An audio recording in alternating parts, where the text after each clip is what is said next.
നമസ്കാരം സുഹൃത്തുക്കളെ, ഞാനിന്ന് പോകുമ്പോൾ എൻ്റെ തൊട്ടടുത്ത അമ്പലമായ മനമുക്കാവ് അമ്പലത്തിലാണ്. എൻ്റെ അവിടെ നിന്ന് 2.5-3 കിലോമീറ്ററാണ് അമ്പലത്തിലേക്ക് ഉള്ളത്. എല്ലാവർക്കും അറിയാമായിരിക്കും, എൻ്റെ റീൽസിലും കാര്യങ്ങളിലും മിക്കവാറും ഏറ്റവും കൂടുതൽ ഞാൻ ചിലപ്പോൾ ഒരു അമ്പലത്തിൻ്റെ വീഡിയോ പോസ്റ്റ് ചെയ്തിട്ടുള്ളത് മനമുക്കാവ് അമ്പലം തന്നെയായിരിക്കും. അവിടെ ചെന്ന് കഴിഞ്ഞാൽ ആദ്യം തന്നെ പോവുക കുളത്തിലേക്കാണ്. കൈയും കാലും മുഖം കഴുകിയിട്ടാണ് ഞാൻ അമ്പലത്തിൽ കയറാറ്. ഈ കുളത്തിലാണ് നീലത്താമര വിരിയാറ്. എം ടി വാസുദേവൻ നായരുടെ സിനിമയിൽ പറഞ്ഞ പോലെ നീലത്താമര വിരിയുന്ന കുളം അത് ഈ മനമുക്കാവ് അമ്പലത്തിൻ്റെ കുളത്തിലാണ്.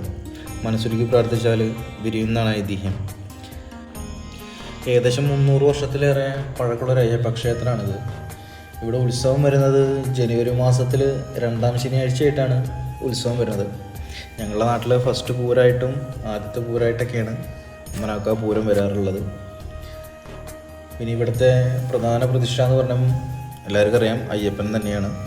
അയ്യപ്പൻ്റെ ഉപദേവതകളായിട്ട് ഗണപതിയുണ്ട്, ശിവനുണ്ട്, ഭഗവതിയുണ്ട്, നാഗങ്ങളുണ്ട്. മനമുക്കാവ് അമ്പലത്തിൽ പ്രധാനമായിട്ട് എല്ലാവരും ചെയ്യുന്നൊരു വഴിപാട് മുൻകൂട്ടി ബുക്ക് ചെയ്യണം. അത് കൂട്ടുപായസം എന്നൊരു വഴിപാടുണ്ട്. അങ്ങനത്തെ ഒരു ചടങ്ങുണ്ട് ഇവിടെ. അത് നമ്മൾ എന്തെങ്കിലും കാര്യസിദ്ധി നേടാനോ അങ്ങനെയുള്ളതിനൊക്കെ ആയിട്ടാണ് നമ്മൾ ചെയ്യാറുള്ളത്. പിന്നെ എല്ലാവരും ചെയ്യുന്നത് പോലെ അയ്യപ്പൻ്റെ അമ്പലത്തിലുള്ള എള്ളുതിരി, നെയ്വിളക്ക് മാല അങ്ങനെയുള്ള വഴിപാടുകൾ വേറെയുണ്ട്. ഞാനെല്ലാ ശനിയാഴ്ച ദിവസമാണ് പോവാറ്. ശനിയാഴ്ചയാണ് അയ്യപ്പന് പ്രത്യേകത ഉള്ളൊരു ദിവസമാണ് ശനിയാഴ്ച.